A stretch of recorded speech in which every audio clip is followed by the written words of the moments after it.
Hey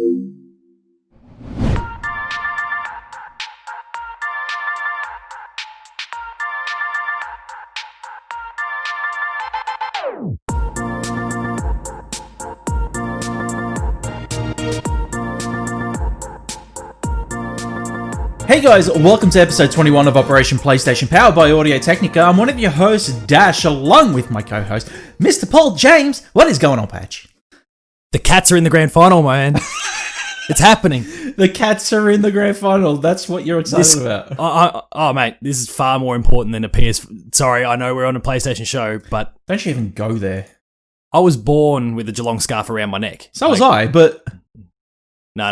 No, don't you even. I am beyond devastated that I cannot be there this weekend. Now, I'm not going to get too ahead of myself here because I could be copping it in the comments in a week from now with a potential loss. So I'm not going to get too stupid about this whole thing, but fuck, I'm so excited for this Saturday.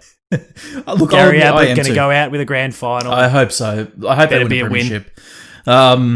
How dare you degrade me and tell me that I'm not as big as a Geelong supporter than you? Do you have a baby photo with God holding you? Do you have a granddad that played for them? Okay. Guys, if you didn't know, this is Operation PlayStation-Gamer.com's dedicated PlayStation podcast where we dive deep and dirty and discover what the latest and greatest PlayStation have to offer, including next-gen gaming. 3 weeks. If you like what you hear, make sure that you follow us over on SoundCloud, iTunes, and Spotify. Give us those cheeky 5-star ratings. A bit slow on that one, Paul. They surely help us out. And make sure you catch the VOD over on YouTube and on dashgamer.com. Subscribe, hit that bell, give us a like, give us a comment, give us some feedback. Let us know what you think of the show. Padge, while I try and hold in this burp, housekeeping. Yeah, I realised I didn't even fill in the doc for that section, but I do have stuff to talk about. As always, there's Dev Diary. The most recent episode features Gwen Frey. We spoke about this, I think, last episode. She was an upcoming guest at the time.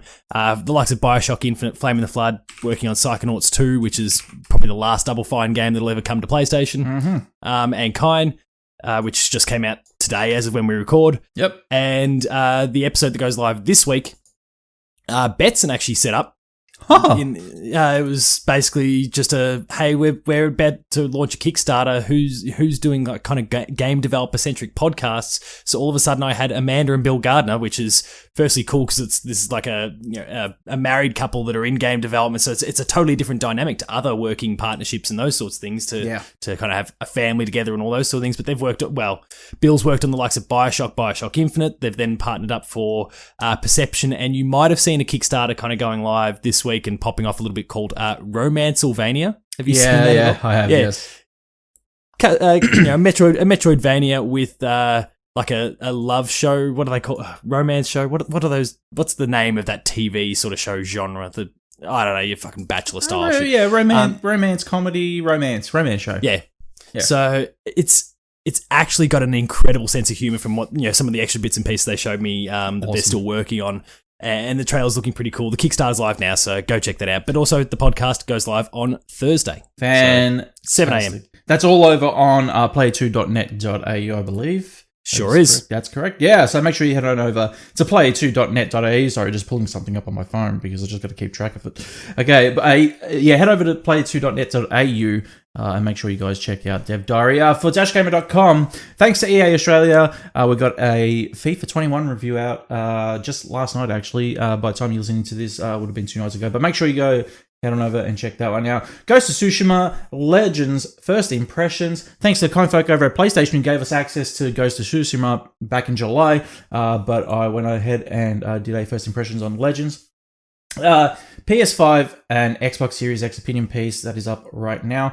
Dash Game Podcast episode 19 with Jono Peck from 8-Bit. Make sure that you guys check that one out. I know that guy. Yeah, no, me too. Ride 4 review, thanks to the kind folk over at Coke Media. Star Wars Squadrons review, thanks to the kind folk over at EA Australia. And by the time this goes live, and here's the Weeby one, Sword Art Online Alicization Part 2. I haven't listed it there for the reason that you would have went, like it's still happening. Jesus Christ. Later in the week, we'll have a Dark Pictures A Little Hope review, thanks to the kind folk over at Bandai Namco. Keen as fuck for that one. Now, this one's a maybe and a potential because I was just discussing this with Padge before the show. Mario Kart Home Circuit review. Don't know if I'll get it done. Don't know if I'm picking up the game. But there is a chance. Because I'll tell you something, even though this is a PlayStation telling me there's a show, chance. This might be a PlayStation show, but that game looks fun. So, And as a general rule, Mario Kart is better than CTR, so... Jesus Christ.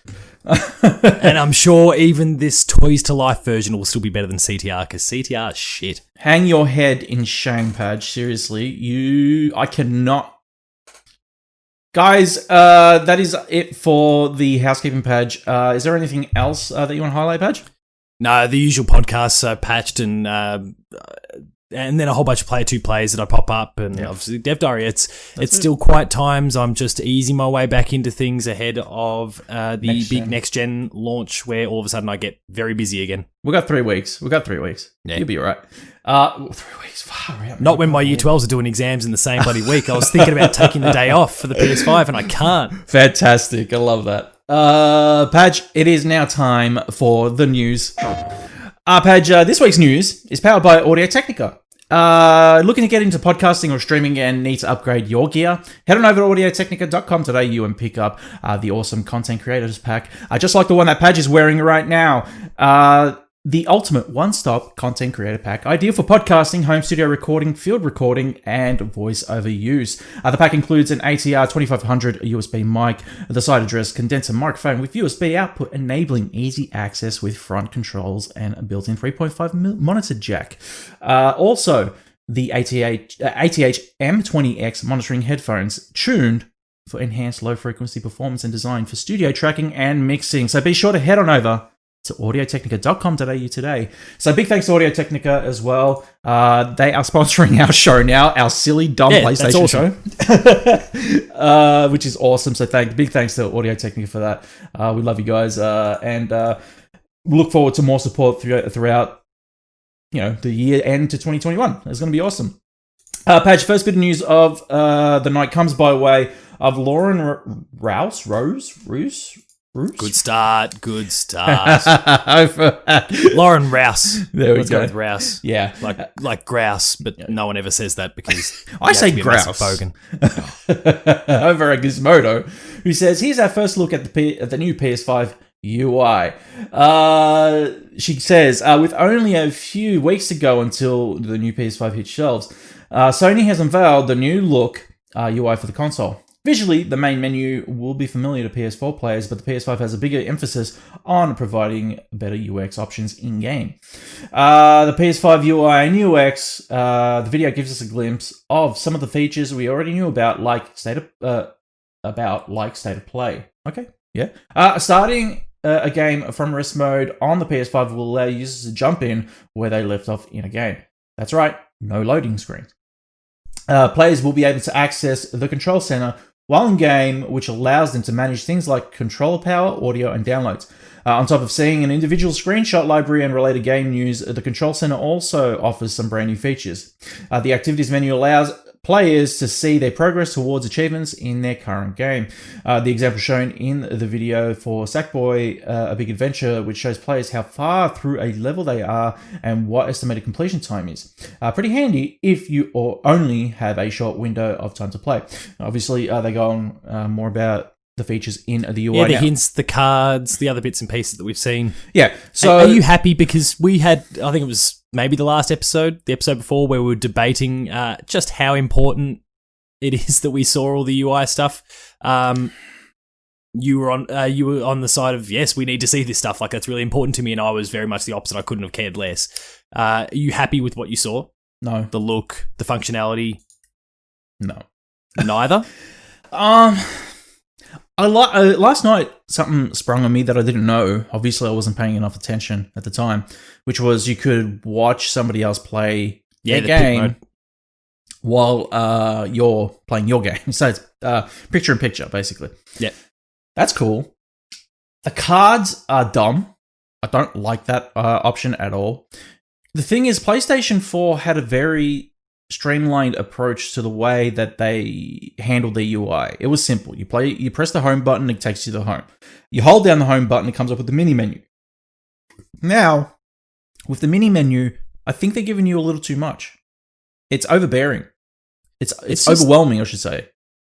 I'll agree with that in the sense that, and they tried to demonstrate it when you took a screenshot, when they were in Destruction All Stars, and they took a screenshot there, and tried to show like you'd open up the control panel as they called it, I think, or control panel, I think it was, and you had to scroll all the way over to the end, or Sid had to scroll all the way over to the end to actually access that, and then upload to Twitter or upload just simply to his PlayStation, like the PlayStation or whatever the case was. That wasn't the best choice. It defaulted to having the cards that are hints and quick access for different components of the game first. So I think there needs to be some sort of just smart AI there that goes, well, you took a screenshot, so the most likely thing is you're going to want to do something with that straight away. So if you open up that quick menu, that control panel, you're going to see that option first, and then you don't have to toggle all the way from the left to the right to actually follow through on what you've just done. That would have been smart. The cards themselves, like I looked at that control panel, like there's not that much functionality that we're going to require from it all the time. The majority of the stuff that we even got in the PS4's quick menu, you're actually accessing from what is still essentially the equivalent of the current setup. Like the actual kind of main menu there. It's presented a little bit differently. Yeah. But it still kind of fits the bill. I've just gone blank on what we call the cross media bar. Mm-hmm. Like that core is still there, although it's presented differently. Yeah. I think my only gripe is actually that control panel and how it's presented and how it's clearly not smartly responding to what you've just done and prioritizing things based on that. Do you think it's going to remain this way? Improvement. Yeah. I don't. Wait, how long are you talking about? Like, are you talking about short term, long term? I think it might be short term. I think I'm going to give it about a year before they change it up and make it much more similar to the PlayStation 4 UI. Yeah, okay. I could see something happening. There's always refinements and stuff, and they're going to learn a lot in the first year or so anyway. I mean, they played it safe with the PS4 in that it's still just the PS3's setup over again. I think the one bit of criticism they're going to cop, there's going to be a bit of flack given to their main menu. And the reason I say that is because it does look like a PlayStation 4 main menu. You have the icons, you have the buttons there, and the way it's all sorted and everything. You have the PlayStation Store, which is integrated with it. Which is great, by the way. That's fantastic. I don't know about that, to be completely honest, because if it crashes, if PlayStation Store crashes, and then like that could potentially hurt your dashboard. I don't know. As opposed to it being a separate, like an app, like it currently is. Yeah, I'm worried. I mean, I can see that. I don't see the issue though. Like, by having it integrated, I think it's gonna, like, functionality will be infinitely better because it's just not going to be needing to boot up things it currently needs to. Well, there might be internet hiccups, but that's a separate issue, and you'll get an error and it'll boot you back to the main dashboard, I would have thought. Look, my issue right now is if it's not broke, don't fix it. The PlayStation 4 UI was not broke. It was clean, and it worked. There were some refinements that needed to be made from the PlayStation 4 UI, which is fine. And obviously they lift a couple of the ideas from the PlayStation 4 UI and put it here. My issue is that these icons that they have at the top of the menu for the games and the titles that you install are tiny. They're tiny. That was a bit weird. I don't know, like, yeah, fair enough. It has a nice bright wallpaper, just like the PlayStation 3 presented when you hovered over the title. Big whoop. I'm sorry, but that doesn't, like, give it any aesthetic advantage to it being visually anything exciting over what they had with the PlayStation 4, and also accessible. You got to think as well, these things are, like, tiny compared to, like, they're a quarter of the size of the original icons on the menu of the PS4. The reason they made them large on the PS4 was so they were accessible. And so, people, obviously it's a video game console, so people need to look at it, right? But it still was accessible in a way, and it was easy to use. I mean, it's still interesting in the sense that they, as much as it was a 10-minute video, they still didn't really show that much. They really emphasized how the cards work and what the implications were for in-game stuff. Yeah. So they didn't really, like, there's some components of the navigation and obviously some of the tools that'll be available to us that they still haven't really shown. And they did kind of suggest that we're going to see more videos that will outline more information sometime in the future. Yeah. at the end of the day, and this kind of cycles back to my point from a few weeks ago, like at the end of the day, I need to know how to access my games, how to access the store. I have become a larger fan of photo mode in recent years, so sure, the screenshots and those sort of things. Beyond that, I don't care. But okay, yeah, fair enough. But that's just me. That's okay, but you say you don't care, but at the same time, are you happy with what they've given you in terms of the UI? It's suitable. Like it does what it needs to do. Okay, that's I realize it's not a dog's breakfast like the Xbox Ones, for example, and I guess the Series X because they're not really changing it. Like that is actually apparently they are. Well, but at its core, it's still the same. There's going to be some cleanup go on, and that's essential. It needed to, but it's still like there's tiles everywhere, and there's still lots of different tabs and all those sorts of things. Like that's still present from what I can tell, anyway. And I hate that because it's just to try and track everything down is still really complex. This is still simplistic. I realize it's a little messier than it was before, but it is still simplistic. I'll agree. It's efficient, right? It's adequate. It does the job well. But are you happy with what they've given you in that? Yeah, only because I don't. Yeah, but that's again like I don't really care about that aspect of it. I need it to provide the tools that it needs to. If it's as long as it's not horrific like the Xbox, then I'm happy. Oh, fair enough. Padge, something small about the UI that a lot of people came across as well. This one comes by way of, I know it's a little bit of an Easter egg, but regardless. Sammy Barker over at Push Square notes, Killzone fans think PS5's UI is trying to tell them something. Killzone fans are having a hell of a week because they believe PlayStation 5's user interface the introduction is teasing a new title. You may have noticed the Hellgast front and center in the system login screen, but that's just an ancient PlayStation Network avatar, right? Should we really be reading too much into it? Well, no. But the name Scotty Kenzo has intrigued hardcore followers of Guerrilla Games franchise. Excuse me. Indeed, there is a character in Killzone lore called Sergeant Kenzo Hakan, who served as a Hellgun soldier during the Vectan Cold War. So could this be a hint at a new game? Well, no. Again, because Scotty Kenzo is one of the fake names the Japanese giants have been using on PlayStation marketing materials for years. We do know that Guerrilla Games is likely to have a second project in production alongside Horizon Forbidden West, which is widely believed to be some kind of online shooter. Look, I'm going to even debunk what's here. I do believe it's a Killzone game. There is no way, no how, that they would not invest time in either, like, relaunching the Killzone franchise, giving it some, reinvigorating it. Relaunch Resistance. Oh my god. They're not going to, Padge. Give it up. It's the better first-person shooter franchise. Oh god. What are your thoughts anyway? I mean, look, they do need a first-person shooter now, regardless of whether it's Resistance or Killzone or MAG or SOCOM or whatever it happens to be. It's not going to be MAG. No. Whatever, they do need a shooter. Of some sort. And this is kind of in relation to the fact that they have been considered very one-note for a while. As excellent as the games have been, they've followed a very similar formula. Yeah. And I mean, there's no real signs of burnout yet. Everyone keeps speculating there's going to be burnout, but no one seems to be burnt out on them yet. But it's going to happen at some point. Yeah. Some people are going to go, okay, look, I've played this before. I want something different. Yeah. And it's important for your catalog to have a degree of diversity. And Dreams is a very diverse title, for example. But it's speaking to next to nobody. You do need to have other popular genres represented there, and the first-person shooter is probably the biggest of the lot, so it's time to do something with it, PlayStation. Whether it's Killzone or whatever.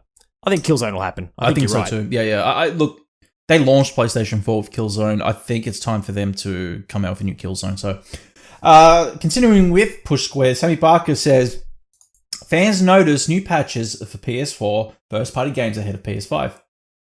He says, here's an interesting observation that's almost absurdly not a coincidence. Sony has been busy beavering away on patches for a bunch of first-party games prior to the release of the PlayStation 5 next month. Reset area user Lantwar has pointed that the conspicuous activity out, but we noticed in a couple of cases and also found it odd. It's curious behavior because many of these titles have been untouched for months or even years. God of War 3 Remastered, for example, was recently updated, as was PlayStation VR Worlds. Other titles like Marvel Spider-Man, Astro Bot Rescue Mission, God of War, and Blood and Truth were also patched. In practically all cases, there's little information beyond bug fixes in the update blog. I hate getting updates that just say bug fixes. What else have you done? Come on. It's misinformed. Look, they do it to obviously hide something. There's no doubt. Do you think with the release of Spider-Man Remastered, they're looking to patch over Spider-Man's face in the old version? No, they're not going that far. It's just compatibility stuff. That's all it'll be. The thing that bothers me the most and obviously there'll be more titles than just the ones listed, but of the ones listed there, it's quite a few VR titles, and PlayStation still hasn't given us any information about how this little dongle thing is going to be distributed to all of us, so that if we have a PS4 VR or PSVR, current Model 1, whatever, we've still got no information as to how we're going to use those games. If you trade in your console and want to keep your VR for future use, that is a pretty stack hat that you've got for God knows how long until you can actually get one of these dongles. I think, I agree. I think, fair enough, like, they're looking to patch games now on the PlayStation. This is nothing out of the norm. They've always patched games, regardless of next-gen unit coming out in weeks or months. Like they released an update for their dead unit, the Vita, only like a couple of months ago. This is nothing out of the norm for PlayStation to do. They did that with the PlayStation 3. They released firmware updates upon firmware updates months and months after the PlayStation 4 launched because they had to. They just had to. Obviously there was some problems and they needed to update their old hardware, and they'll still continue to update the PlayStation 4 because this thing will still sell. This will still sell for a couple more years before they decide end of life. It's just. I have no idea, no doubt. Sorry, it's like PS5 compatibility stuff, but it's going to benefit PS4 players as well. Whatever else they're doing, they're going to be stomping some little bugs. There's going to be some things that are going. I mean, you get a lot of patches, especially this far down the line. Let's use God of War 3 for example, where they've recognised some faults. There's been some things pointed out, but it's not worth stomping all those until you've got enough reasons to put out a large patch. Yeah, we see this mostly with indie developers because they're smaller and it's costly to put out a patch. But it's AAA publishers and developers are in the same boat. Like we'll do it when we've got enough reasons to do it. We're not going to just farm out 1.0.6 just to squash one very insignificant visual quirk that appears in this one segment of the game. Yeah. No, we're going to bundle a whole bunch of things together. I agree, and there'll be some PS5 stuff amongst that. I agree. Padge, the following comes from Shannon over at Press Start, as the meme goes. The PS5 fan will be... Oh my god. You know what? I read this title before we went live, and I was like, this is concerning. The PS5 fan will be continue to be optimized through firmware updates. I love it. The PS5 Teardown brought us our first look at the PS5 fan a week or so ago, and more information is now being released in an interview that 4Gamer via VGC Chronicle conducted with Sony's Yasuhiro Otori. Quote, various games will be released in the future and data on the accelerated processing unit in each game will be collected. We have plans to optimize the fan control based on this data, end quote, said Otori. The PS5 fan comes in at 120 millimeters. Meters, according to Shannon. That's a big fuck off fan, industrial fan size. It's far bigger than industrial fan. It's 120 millimeters, but in diameter and 45 millimeters thick. We know that it has a temperature sensor and 3 more sensors on the main board in order to regulate speed. Obviously, one of the pain points for both PS4 and PS4 Pro was the noise from the fan. So it seems like the PS5 hopefully won't suffer from those issues given the size of the fan and the fact that Sony can continue to optimize it as it goes. Well, I'll tell you what, with a 120 meter fan, it'll be flying off into the stars, mate, I'll tell you. But look, yes, my concern is the fan. I cannot stress it enough. We've been going on about it for weeks. The fan is my number one concern when I buy this unit. When I place it down, because I'm going to be placing it horizontally. Horizontally, yeah, I am. I thought about it for a second. I was like, should I place it? No, horizontally. I'm going to place it horizontally. Someone will walk in and go, hey, why have you got a computer tower next to your TV? Exactly. Actually, quick question before we talk a little bit more about the fan. The one thing that I had a bit of a shower thought last night, and it was the disk drive is placed at the bottom of this unit if you place it horizontally. And when you stand it vertically, it's kind of like on the right-hand side. So when you put in the disc, which way is it supposed to be put in? Is it supposed to be put in? It'll still be with the logo face up. It'll be the traditional way, yeah. But the hardware is on top, not on the bottom. Oh shit. Yeah. I mean, it's weird if that's the case, but whatever. Like, do what works. You do you, PlayStation. Yeah, you quirky bastards. I mean, look, the thing is, the hardware might be on top. I'm not sure whether disk drive is fixed. They could be using some sort of slimline disk drive on it or something, but I don't know. It's a really weird quirk in design, because I was thinking about it last night and I'm going, hold on. If it's on the bottom when I flip it horizontal, am I going to have to put in the disc upside down? Make us do it, PlayStation. Be those weird pricks. Anyway, what do you think of the fan stuff anyway, Paul? I'm not too worried about the fan, or not on the same level that you are anyway. I am concerned that it might get noisy towards the back end of the generation. Yeah. But I like what's going on here, in the fact that they're actually going as far as placing it in a position that it can be updated without physical, like getting your hands in there. It can be updated in some way to optimize its use.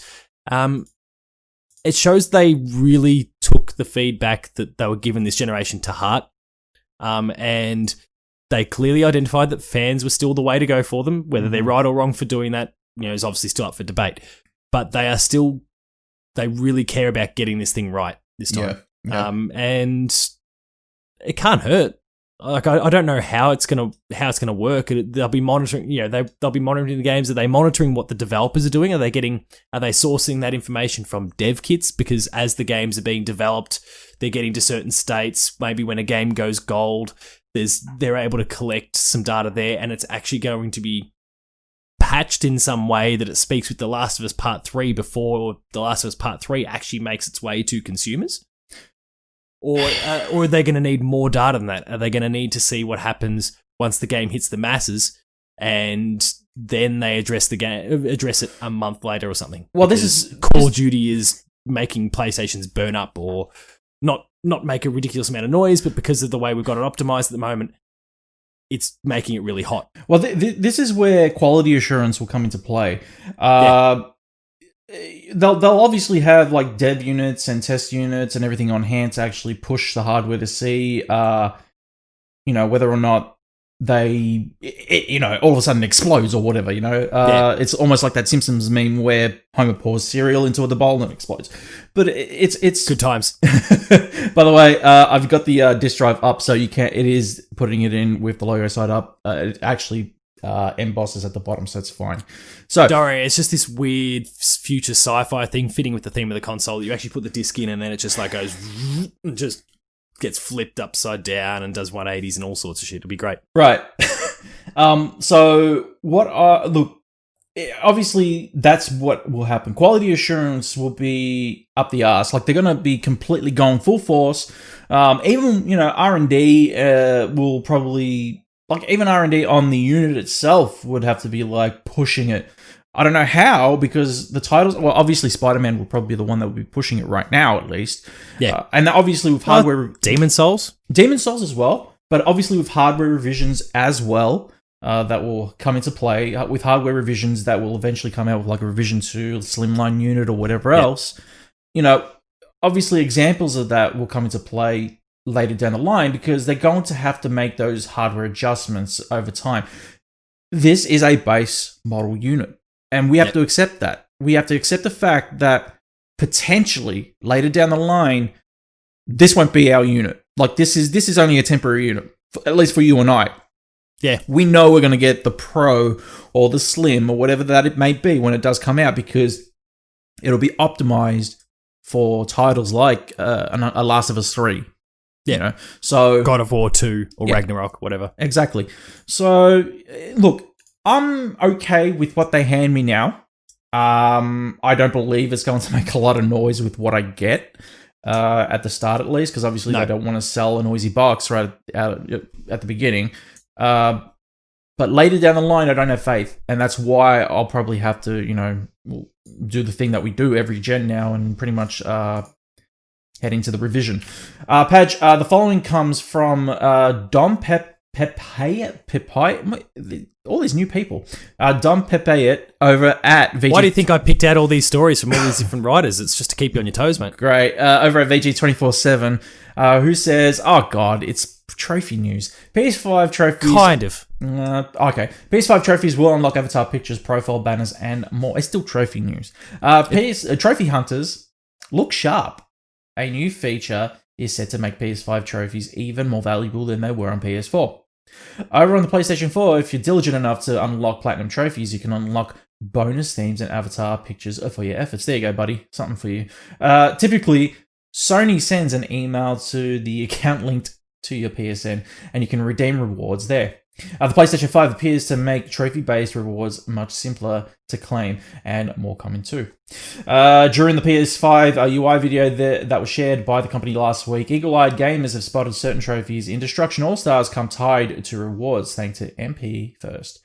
The gold trophy, quote, recognized with a W at the start, seemed to reward you with a profile avatar for your hard work, and the bronze rookie trophy gives you a profile banner. Okay, so what they're doing is giving additional content for each trophy you unlock, which is cool because, now people like their themes, they like their avatars. Well, look, this was my gripe with trophies. For me, there was no point in even trying. Like trophies. Boo him, everybody. Boo him. It's a PlayStation podcast. Fuck trophies. Look, and yeah, hashtag fuck trophies. Look, the point was, with this, I can justify it. Trophies have always been somewhat of a. I mean, trophies and achievements, they're not for everyone. No. I get that. Yeah, they're not for me, definitely. Look, yeah, I'm a gamer. I like to enjoy my games. I don't like to have strict objectives in terms of, okay, get 500 of these to get a trophy. I could give a stuff about your figurative trophy. It's fake. It's not a real thing. I mean, look, there's a level of it, and this is where I kind of tap out, where it becomes like a proverbial, like it's a dick measuring contest for some. It's kind of dumb. Yep. There's people we know that love collecting trophies. I mean, we spoke about Buddy before. He's got, I think I saw a tweet the other day. He's got like 110 now. Like, that's Platinum. Insane. But he's also, as far as I can tell, Buddy, correct me if I'm wrong.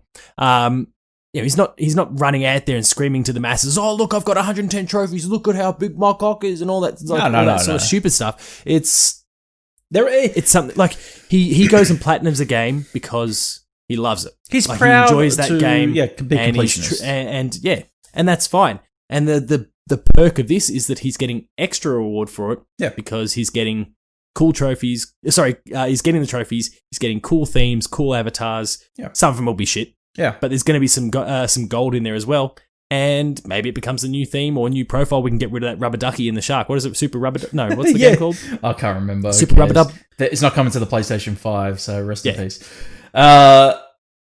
Look, here's my go on it. Is that I think it's good. It's good, and that's probably the first time I'm going to be positive on trophies.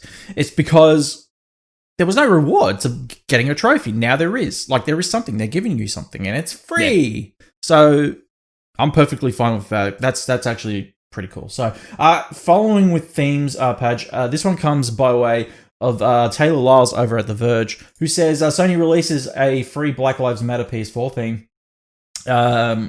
Sony has provided a new way for PS4 owners to show their support for the Black Lives Matter movement inside their consoles. Today, the company released a new static theme on the PlayStation Store called, quote, Black Lives Matter theme, end quote. The theme is available now for the PlayStation Store, so make sure you head on over right now and check that out. So basically, it's a good act. It's a nice act by PlayStation. I actually kind of like it. I dig the aesthetic of it. Really nice. It actually, it looks pretty cool as well. Like, regardless of the theme, it actually, like, it's striking now. Yeah. Yellow and black. Yeah. Yellow and black can fuck right off this week.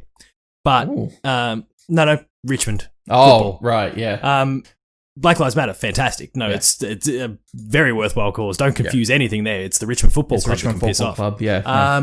But no, I mean, it's great that they're doing something like this. It's a weird one in some respects, though, because, as you and I both obviously support the cause, and there's obviously millions and millions of other people that do as well. Yeah. But you're still the only one that shows, that actually sees it. So unless you're a streamer, I guess, that maybe boots back to your dash at different points to swap between games, it's a bit weird in that sense, because you're kind of preaching to yourself there by having it as your theme. It's a weird one in that respect. But it's still, it's great that they've offered it. I think it's more of a message from PlayStation themselves more than anything. But that's true. Yeah, and like you said, it's good to display for streamers who support the movement as well. So I can give that to them. Page. The following comes from, oh my god, following comes from Mansoor Cryer over at Games Radar. I can't say that first name, so forget it. Harun Cryer. Yeah, even that one I'm not sure about. PT won't be backwards compatible with PS5. PT will not be compatible on the PS5, backwards compatible on the PS5, Konami has confirmed to Games Radar. In an email sent to us early today, Konami said, quote, the content will not be available on the PS Store, so users won't be able to re-download the content through the backwards compatible feature on the PlayStation 5, end quote. Last week, we reported how PT could likely have been saved through the PS5's backwards compatible function. Sadly, though, Konami has now revealed that PT will unfortunately only exist on PS4 due to the reasons outlined above. Page, thoughts? I mean, it doesn't totally surprise me. Obviously, we've known about it for a while. You couldn't just re-download it. Once it was gone, it was gone. And so that makes a lot of sense here. Yeah. So, I mean, it's a shame. Yeah. That demo not being backwards compatible is already, I think, for most people, more of a bummer than the 10 games that actually, actual games that are incompatible with the PS5. Yeah. So that's an interesting little tidbit on top of it. But look, people love PT. People still hope that PT becomes something one day.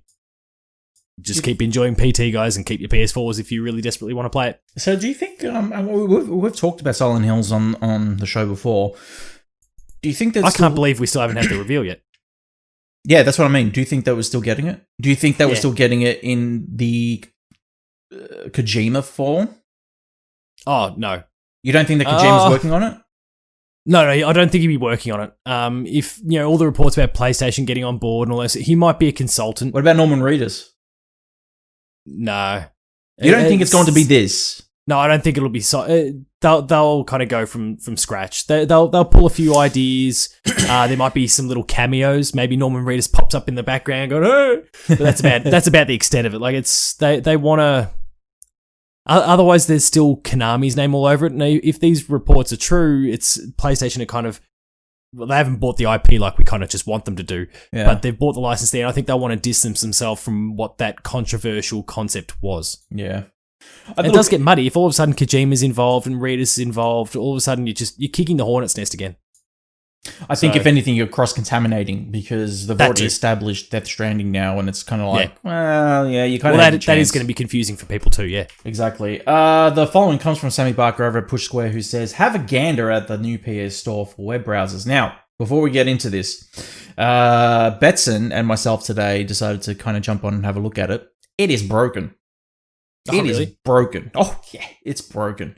Anyway, as previously reported, Sony is slowly rolling out the new browser-based PlayStation Store in some territories, and first impressions are not good. There we go. While the existing web store is pretty creaky these days, the new look replaces its dark color scheme for something much brighter, which isn't sitting well with some users. In truth, it's pretty darn minimalistic, almost to a comical degree. I agree. Hold on a second. These early screenshots captured by Tumari on Reset Era show acres of white space and not much else. While we're yet to use the page ourselves, early reports say it's lacking even the most basic functionality like screenshots of the games. Yeah.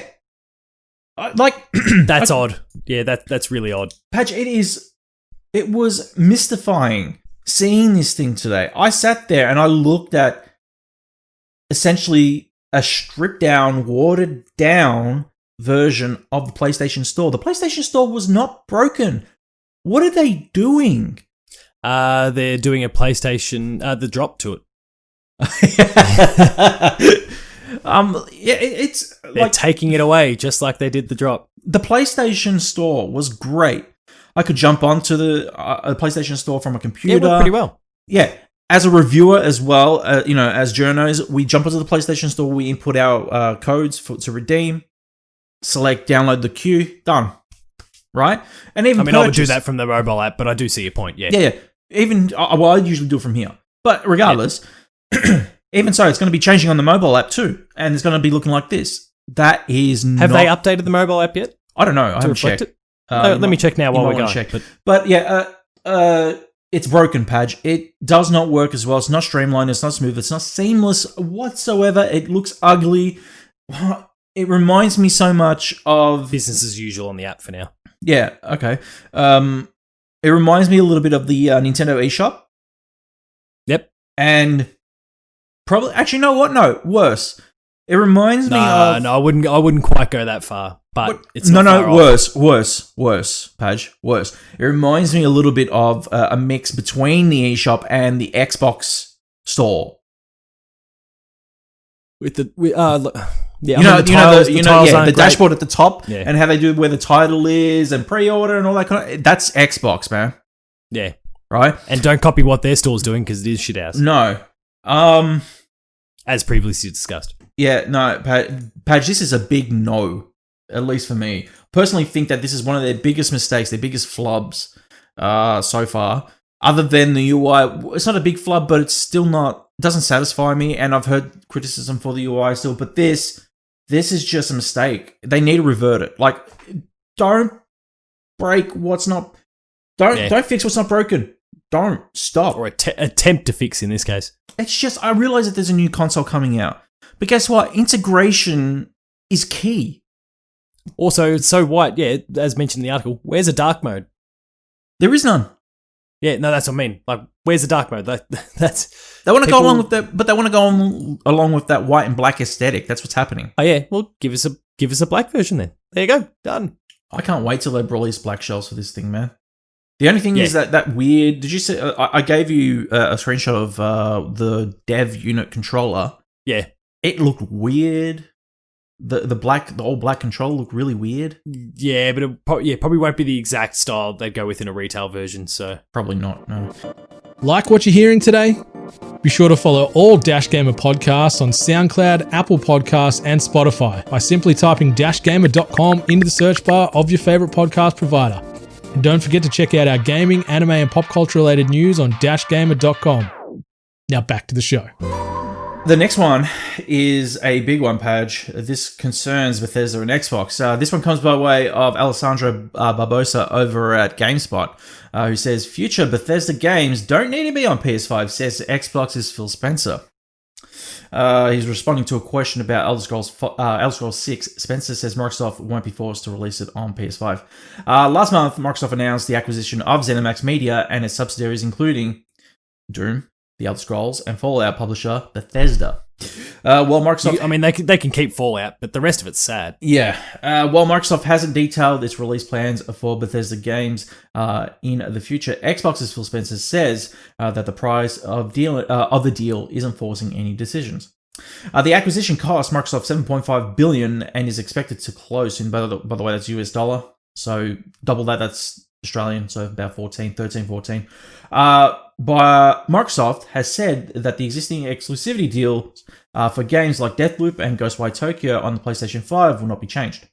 The future of Bethesda titles is less certain, however, with Microsoft previously stating that it would determine release platforms for games on a, quote, case-by-case, quote, basis.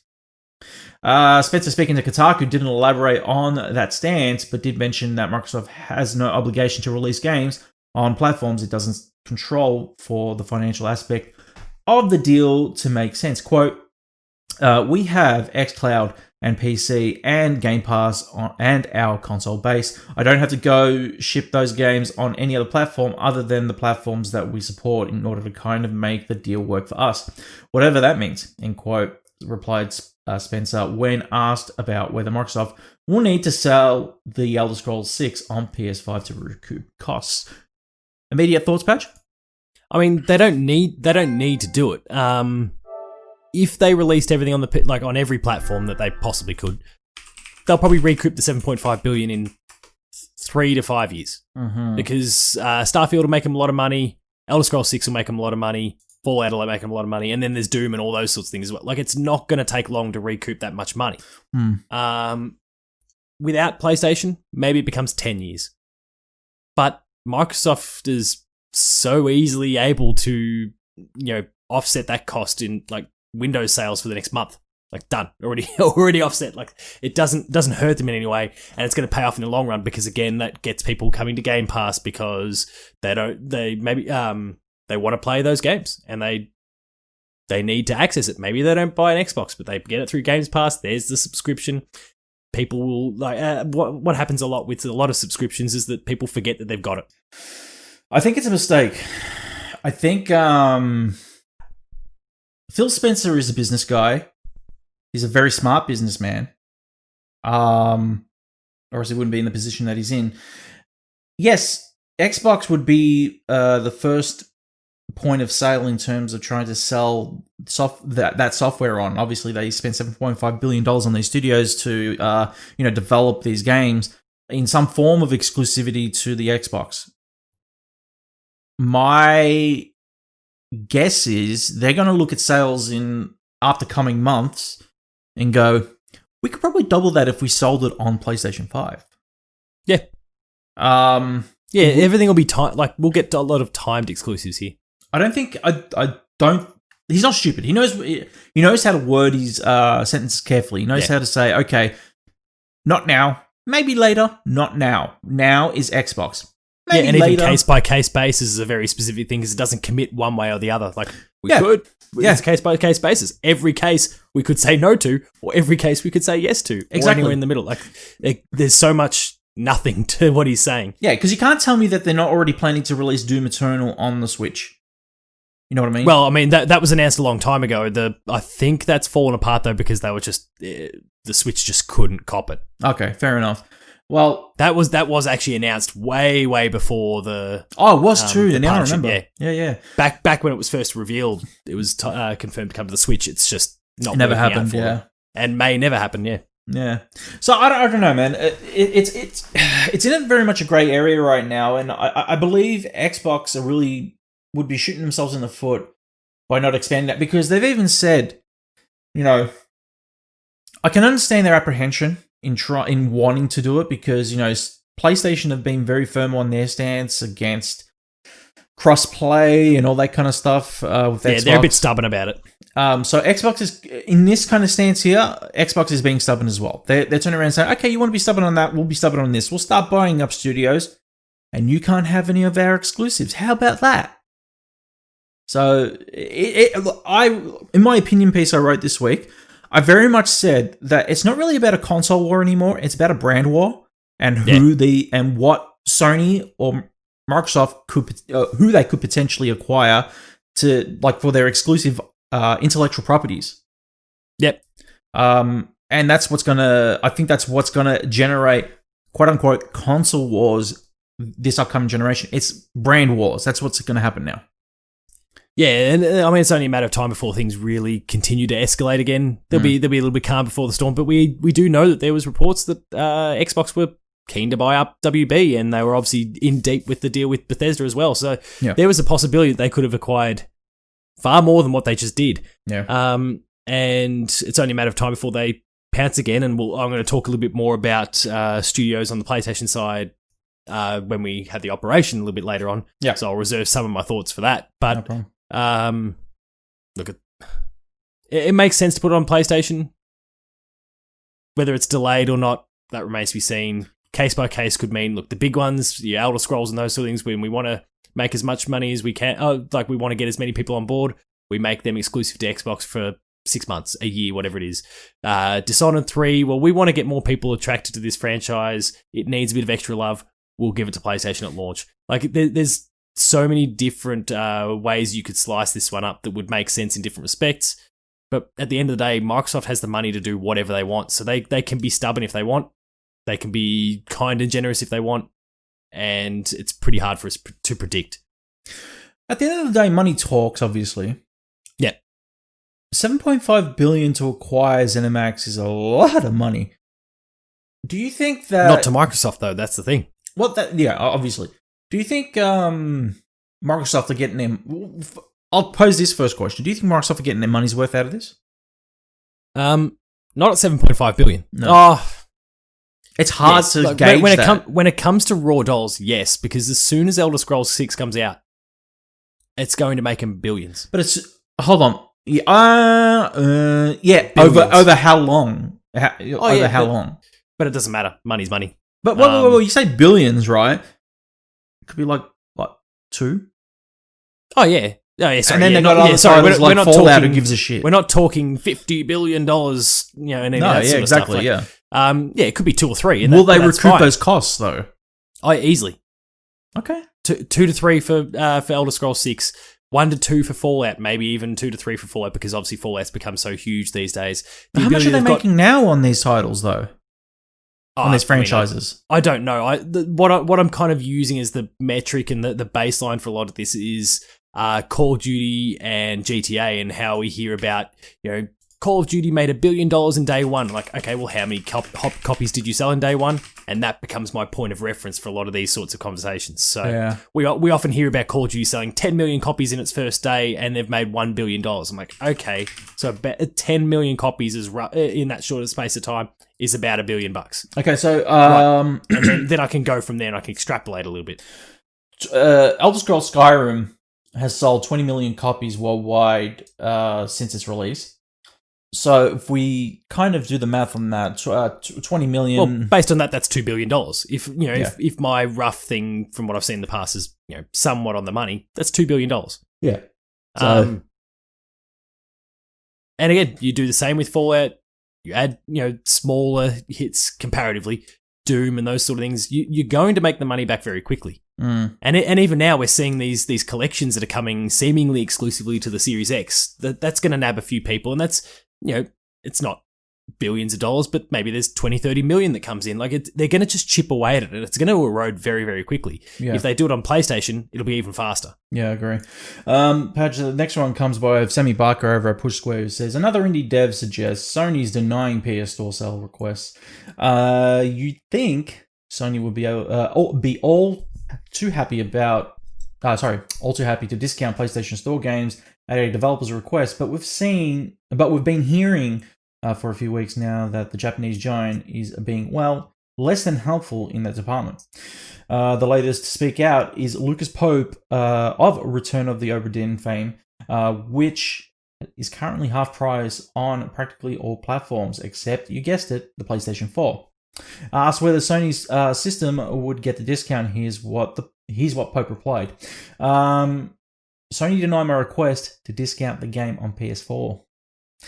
In isolation, it wouldn't mean much, but this isn't the first time we've heard stories like this. In fact, one eagle-eyed Reset Era poster has compiled all of the individual complaints of developers who've been unable to get their games discounted on the PS Store. It's staggering, really, as we can only imagine promotions like this increase overall sales for developers, which the Japanese giant pockets a cool 30% cut from. Yeah, this is a weird one. I never knew that Sony kind of had the final say in terms of sales on the store. I mean, I realize it's their store. Yeah, it's their store, so they are in a position to do it. But it is weird for them to do it now. I've got some of the various tweets out now. There's Mike Rose, there's Radalika Games, and now admittedly Radalika Games is just looking for any opportunity to get those games cheap, get them in people's hands, and give away some cheap platinums and sell more of those games later. Yeah, dirty tactics by them, but it works. There's I'm seeing a lot of screenshots here. Some developers I know, others that I don't, and I'm sure there's far more tweets in there as well. We've heard from indie studios that PlayStation aren't easy to work with. I've spoken to a few developers at PAX Oz over the journey and said, PlayStation are the hardest one to work with, and that's why our game's not coming day one to PS4. Wow. Because we just can't get in contact with them, or they're just not overly responsive, or whatever the case is, and it's just slow. So we'll just get it out on Xbox, we'll get it out on Switch, we'll get it out on PC. Hopefully the game is successful, and as a result, PlayStation will go, oh shit, hang on, we better pull our finger out and and they'll come to the party and we can get this thing done. Mm. Because that they see dollar signs and that's what prompts them. Yeah. That's so they unbelievable. look at something like Oberdin, which is still a very successful indie game, and go, there's more money, because obviously they take 30% cut out of every sale.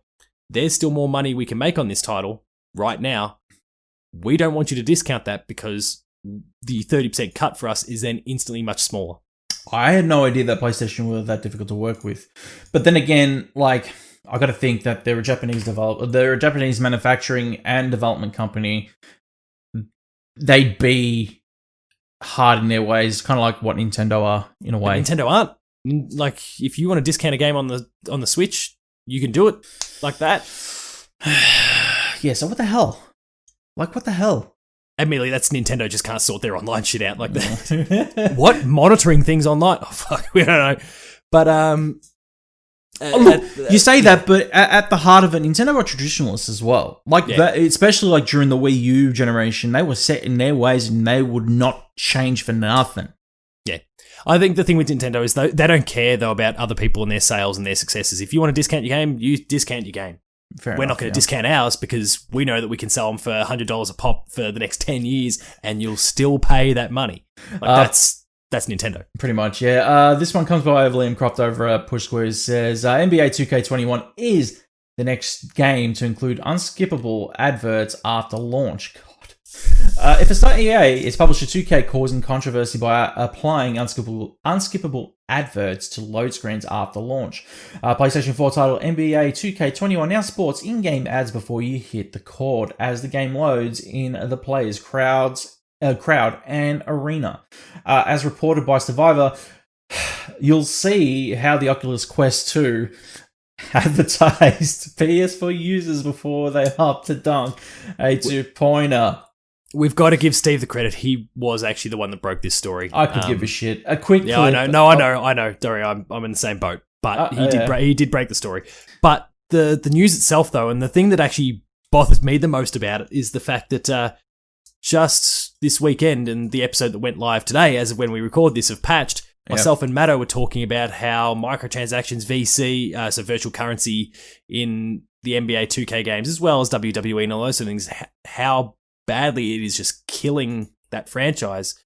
And we spoke about, like, what can they do to put it all back together and earn a bit of love back.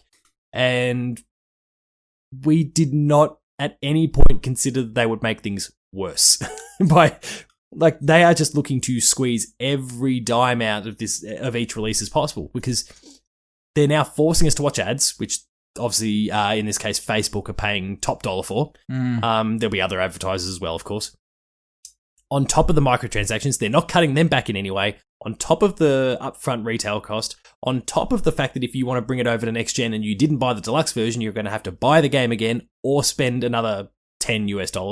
I don't know, probably 50 for us, to upgrade your PS4 version to a PS5 version. Like, it's just, they are squeezing every drop out of people, and this is just another ugly way that they're doing it, and it just sucks. On top of the fact that they're facing some public scrutiny right now due to gambling, $100,000 or something. Scamming, like that? yeah, there's scamming going on, which admittedly isn't all like it's centered around their in-game currency.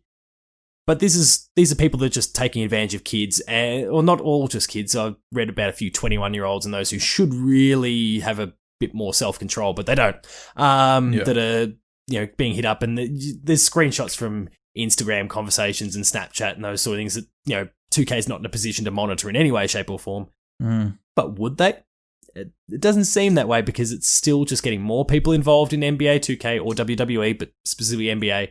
And spending their money and just getting on that hamster wheel, and next year comes along and you'll do it all over again. It's insane. And the fact that the thing that makes it worse compared to FIFA, compared to Madden, compared to even WWE 2K is that so many NBA players play the game. Yeah. So instantly, little Timmy, who's a big basketball fan, sees LeBron playing, or whoever it happens to be. James Harden is a big one that's regularly playing the game. Yeah. And I'm sure he's probably forking out money, but it's a drop in the ocean to any of them. Yeah, exactly. And little Timmy's like, I need to buy it. And so they get in this cycle, and they're hitting up mum and dad's credit card. And maybe it's only $10 a month, a week or something like that mum and dad are allowing or something like that. Yeah. In 12 months, the purchase becomes completely irrelevant because the next game is out and you're starting from scratch again. Yeah. And they do it all over again. It's crazy what's going on. Padjo, the next one comes by way of Robert Ramsey over at Push Square, who says, Ghost of Tsushima patch 1.12 out now on PS4, adds Legends co-op, New Game Plus, and much more. He says it's an exciting day for Ghost of Tsushima fans as the game has just received its biggest update yet. Available to download now on PS4, patch 1.12 weighs in at 9.9 gig and adds a crazy amount of new stuff to the open world epic. The headline act here is, of course, Ghost of Tsushima Legends, a full co-op mode complete with character classes, unlockable gear, and other worldly enemies. Let me get into it a little bit for you, Padge, and give you an idea. Yeah, because I haven't started yet. So please talk about it. Well, first of all, let me say that it's phenomenal. Like, it's one of my favorite multiplayers this year, co-op multiplayers to come out this year. So the gameplay pretty much, it lifts the blueprint, the foundation of the single-player campaign. So essentially, you are getting a similar experience of Ghost of Tsushima, but there is more mystical elements that actually are introduced. The mythological side of, Japanese folklore and all that kind of stuff from back in the day. It's pushed further in this mode, and for what you get in this, it really I want to say they really highlight more magical elements in Legends. I'm trying my best not to spoil anything here. They highlight more magical elements than anything. So the gameplay pretty much stems around the fact that you have certain chapters with certain objectives and certain goals that they give within each chapter and objective. And as you fight these Onis that are around you and try and steal their treasure, what happens is they magically appear as well. And let me tell you something, they are hard as fuck to beat. Good. On my toes. Yeah, dude. There's some new skill sets and everything to learn. There is a key level as well, so that's basically like your armor class, basically. Trying to level up and rank up. There is a whole bunch of additional. Man, I don't know if I should say that because that might be a spoiler. There's additional items that you collect in the area as well to kind of help you level faster, but also kind of they're buffs as well as you use them. So, for example, there is one that will, if you're dying, you can use it, and it will give you a 5-minute buff just to make sure that you can defeat a horde of enemies around you, so that you don't die, and so you can keep progressing and eventually buys you a bit more time. Gives you a little bit more time, which is good. That's right. They're called charms. That's what they're called, charms. So yeah, it's just a lot more RPG-ish than anything. Obviously, the campaign had some RPG elements to it, but this is way more like an RPG. Obviously, it's not turn-based or anything. It's an action game, so you're obviously going to get those action scenes as well. It's freeform. Like I said, and there's a raid coming still. Yeah. That's cool. Yeah.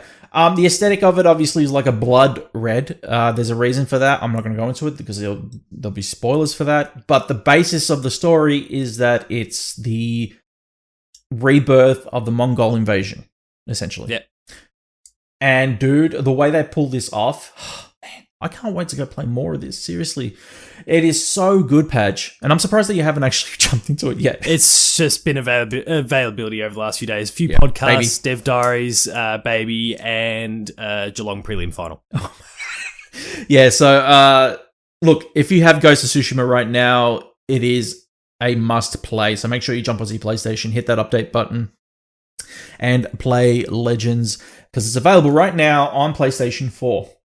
And when you get it on PlayStation 5, it'll be optimized for it. So I'll definitely be playing it on my PlayStation 5, just like I told PlayStation. So thanks to PlayStation, by the way, for providing the review code back in July for us to actually access Legends. And we'll be getting a review out pretty soon on Legends as well. But I'm actually gonna hold off until PlayStation 5 comes out for that, because I would like to play that on PlayStation 5. Test it at its best. Yeah, yes, why not? Exactly. Padge, the final one is we're having a bit of fun here.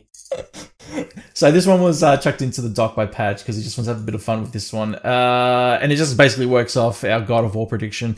So this one comes from Games and Wario on Twitter, who says, God of War Ragnarok PS5, listed release date February 5th, 2021 via IMDb. Even he says it way too soon.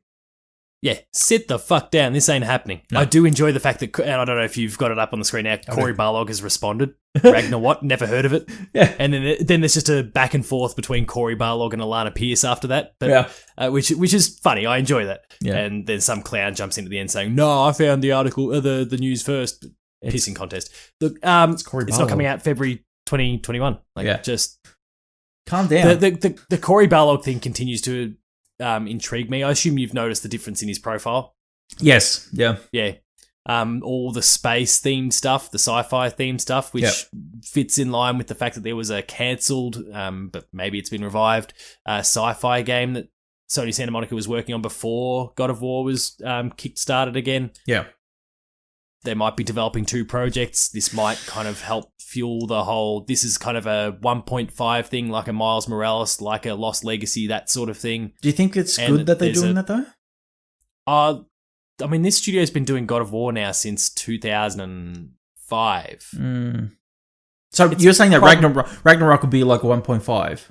It could be a 1.5. I'm not saying it is, and I don't really want it to be. I want it to be a God of War 2 or 5 or whatever the hell we want to call it. Yeah. I want it to be a proper core title, but and I'd love to see.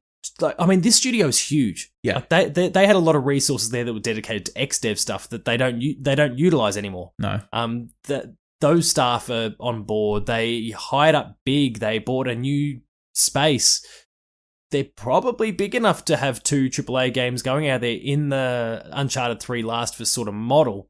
And because they've bought the space and they're starting from scratch, I think it'll be better planned out too than what Naughty Dog had going. So it's feasible for it to work out and play out, and I hope it does. But I'm keen to see. And Corey's a smart guy. He knows that if he changes this stuff to like sci-fi related things, people are going to see it, and people are going to notice, and people are going to instantly think of this cancelled project. He knows that. It's a tool. It's a tease in some way, shape, or form. And I think in the next 2 years, we'll be getting an announcement of some sci-fi related project that is coming from Sony Santa Monica. PlayStation. All right, Padge, time for the PlayStation operations. Your go this week. Go on. I have been rambling about studios that, especially off the back of the Bethesda thing with Xbox, I've been rambling about studios that PlayStation could or should acquire. Another thing that they need to address, and perhaps even more important, is the fact that in recent years, and this does kind of link into Xbox a little bit, but also third parties and indies everywhere, they have lost a lot of talent in recent years. Yeah. The studios are still going strong and the games themselves are fantastic, but we are seeing people, especially from Naughty Dog and Sony Santa Monica. Well, I mean, that was a very special circumstance. Like there was creative conflict there. Things didn't quite go, and she left. But we've seen Shannon Studstill go for opportunity over at Google. We've seen Corey Barlog left a role, came back. We see other talented developers leave as well. And I think part of that is the fact that they, like, especially with Sony Santa Monica, and we just spoke about it in the news there, they've been working on God of War for decades. Yep. And I think people are looking for a change of pace of some sort. There's people that are in good positions that are looking to step up to the next level, and the opportunity is not there. Mm-hmm. We see Drew Murray, for example. He left Insomniac and went over to Xbox. He's one of the heads of the initiative, and whatever game ultimately comes of that studio, the quadruple A title. I think PlayStation needs to, put the feelers out there and see if there's any third party developers, independent developers, that they want to pull into the family, whether it's Remedy or, obviously these studios get speculated upon all the time. look to cherry pick a studio like what they did with Insomniac. But they also, I think, maybe more importantly, need to start focusing some resources on building new studios up. And they have started to do it. We saw with, and the name has just completely escaped me, the team that's responsible for Entwined and Concrete Genie. Oh yeah, I can't remember either. It's just I've had a brain fart on the spot. Go for it. I'll look it up. They're building them up, and you can see there's a huge difference between Entwined and Concrete Genie. The increased resources. They still did them a bit of a dirty on launch day of the game to then go and announce the PS5 stuff. That wasn't great. Pixel Opus. Pixel Opus, yeah, that's right. They need to start creating more Pixel Opuses, and especially that Santa Monica area is a massive hub for talent. Yeah. They can set up right next door if they want to. Yeah. So that anyone who wants out or wants to do something different, they can just transition across. You keep them in circulation. They're still within the PlayStation family, but you're getting to explore new things. You're getting to create new IP. You're giving these people opportunities to spread their wings and try something different. And I mean, I've spoken to a couple of these people in Dev Diary that have just been like, I just wanted to, try something different to what I've already been doing. And I wasn't necessarily seeing that opportunity there, so I left. And they have only positive things to say about their time, but they wanted to experience something different, and they weren't going to be able to get that in their current setup. Yeah. PlayStation has the opportunity to create those and then use Santa Monica, use Sucker Punch, use Naughty Dog to support them as they build and grow. I get what you're saying. I hope they do it. They will keep kind of like a stronghold on some of these developers internally. So like contract them internally as PlayStation developers rather than like Naughty Dog and Sucker Punch. And then like they could brand them, designate them if they would, to studios that say, okay, they got Uncharted 5 coming out over here. Do you want to go work over there and work on Uncharted 5 with Naughty Dog? And it's like, okay, you're done there. Do you want to go work on Infamous 3 with Sucker Punch? So gives people an opportunity to be a little bit more flexible, fluid and transient and bounce around a little bit more, but at the same time also just not necessarily, because you've just rattled off established IP. There's opportunities. No, I'm just giving it as an example. No, I follow what you mean. Yeah. But there's opportunities for new IP to stem from this. These very creative people who've got all sorts of ideas, and they're as brilliant as God of War is, especially the most recent rendition. It's still God of War. It's still Kratos. It's still the same general idea, and they might want to do something different. There's clearly people who do want to do something different, and they're not getting the opportunities to do that anymore, especially as the ex-dev emphasis has dropped off in recent years. All right, Padge, it is time for the PlayStation pick. So this will be my final PlayStation pick before the gen's out, because your one will be in 2 weeks. That'll be our last episode before PlayStation 5 releases. Very exciting times. We've only got 3 weeks left. But I thought, and you've even highlighted in the doc that I kept it blank, and I did keep it blank for a reason. So I'm going to scold your ass. So the reason that I picked this one specifically is for the reason that back when PlayStation 5 was essentially revealed, the release date, I should say, was essentially revealed, and the price tag, we also had the PlayStation Plus collection. I believe that's what it was called. Yeah. And within that collection, Padge. Oh, you're going to pick Days Gone. It's Persona 5. Yeah, go on. Well, you do know how much I love it. It is Persona 5. I do know how much you love it. So, yes, I'm picking Persona 5 this week. Obviously, look at that. The Royal you got Royal there as well. So this is the original Persona 5. Obviously, you're not getting Royal on the PlayStation Plus collection yet. Well, yet. No. I don't think they're going to. Not on the Plus collection. They'll keep that, for people who want to purchase it, if for anything, because you're essentially getting Persona 5 for free. For all those who are on PlayStation Plus already, you're getting that for free. But I look. Everybody knows I love it. Shit, I did a podcast for almost 2 years with Holmesy about it. But I wanted to emphasize a little bit more about why you should get PlayStation Plus before you enter next gen. If you haven't already, if you're thinking about even picking it up and you haven't got a PlayStation, people listening to the show that haven't done it already. Correct. Obviously, I know, but it's a PlayStation show. Like, whereas if I don't have PlayStation Plus. But anyway, like what I'm saying is, if you don't, now's a great time to think about it, because games like Persona 5 are going to be on it, and this is one of the best JRPGs of all time. I can't preface it enough and tell you like how much I love this title, from its narrative to its gameplay, in its aesthetics and everything else. Yes, it's weeby, I know, but it's different. There is something different about Persona 5 that hasn't been experienced from other Persona titles beforehand.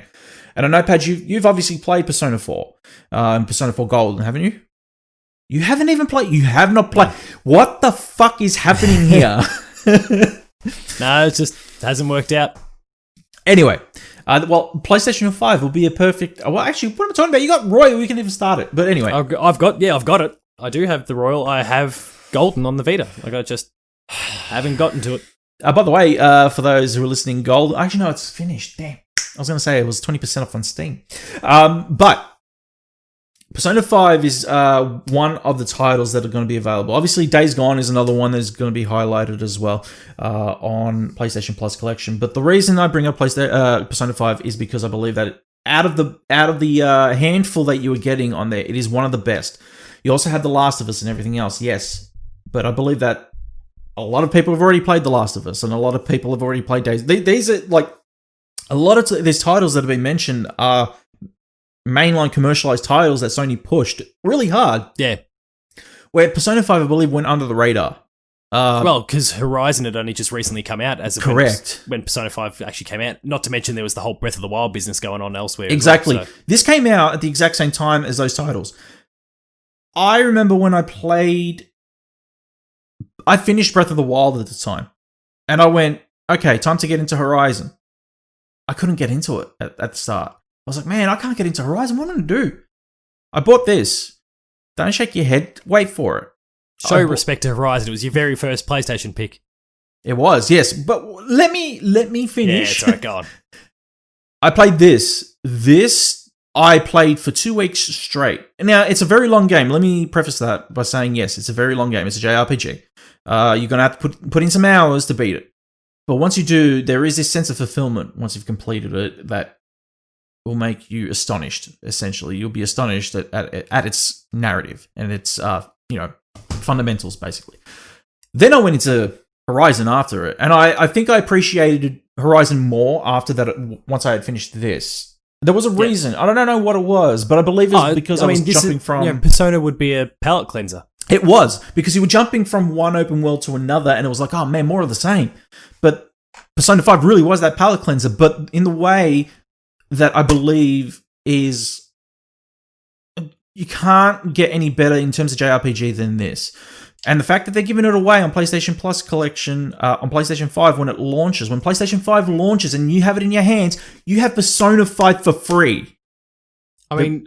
Right now, this case is open. This is the closest I've ever come to playing a Persona game. Patch, please, for the love of God, play it, would you? I'm touching the disc. Oh my God. Anyway, when PlayStation 5 launches, Persona 5 will be available for free for PlayStation Plus subscribers. Please play it. It is one of the best JRPGs ever.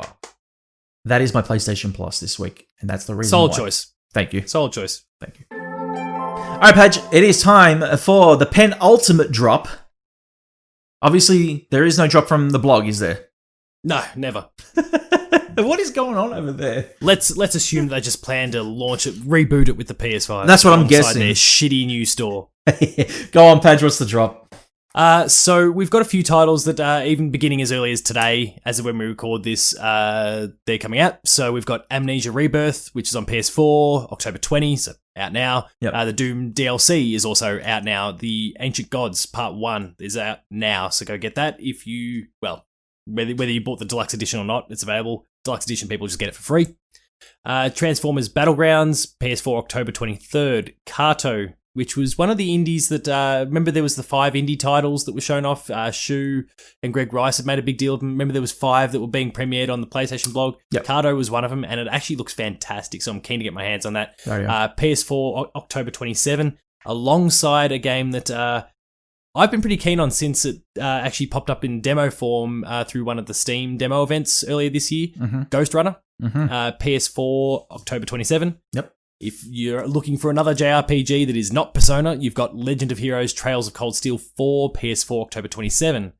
A big release from Ubisoft, Watch Dogs Legion, October 29 for PS4. Dark Pictures Anthology Little Hope, PS4, October 30. Yep. So if you're looking for one last little dose of Halloween fueled horror, that's one to go with. Yep. And Auto Chess on PS4, October 31. You can keep that shit. To round out the generation. Shoot that off to the moon.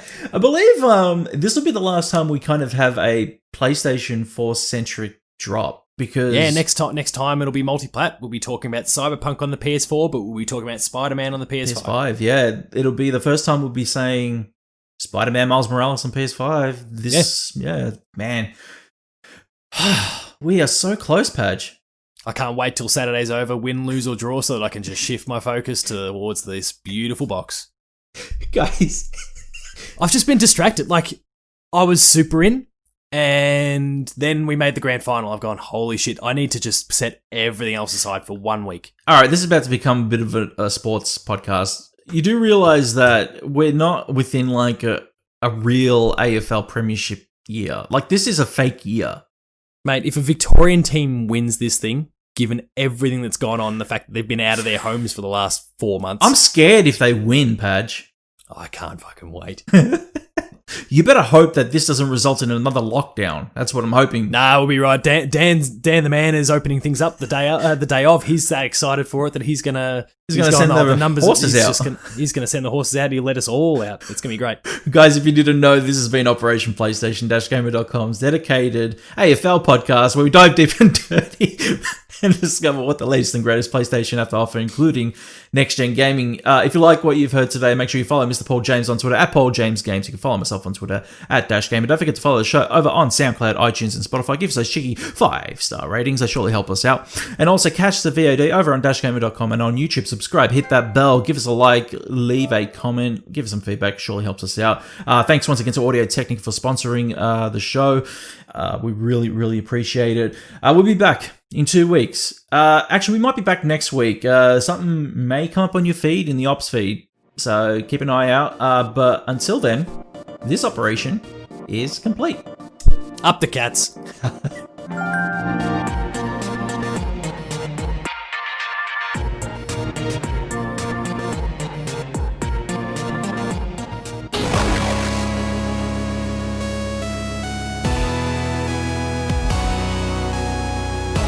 DashGamer.com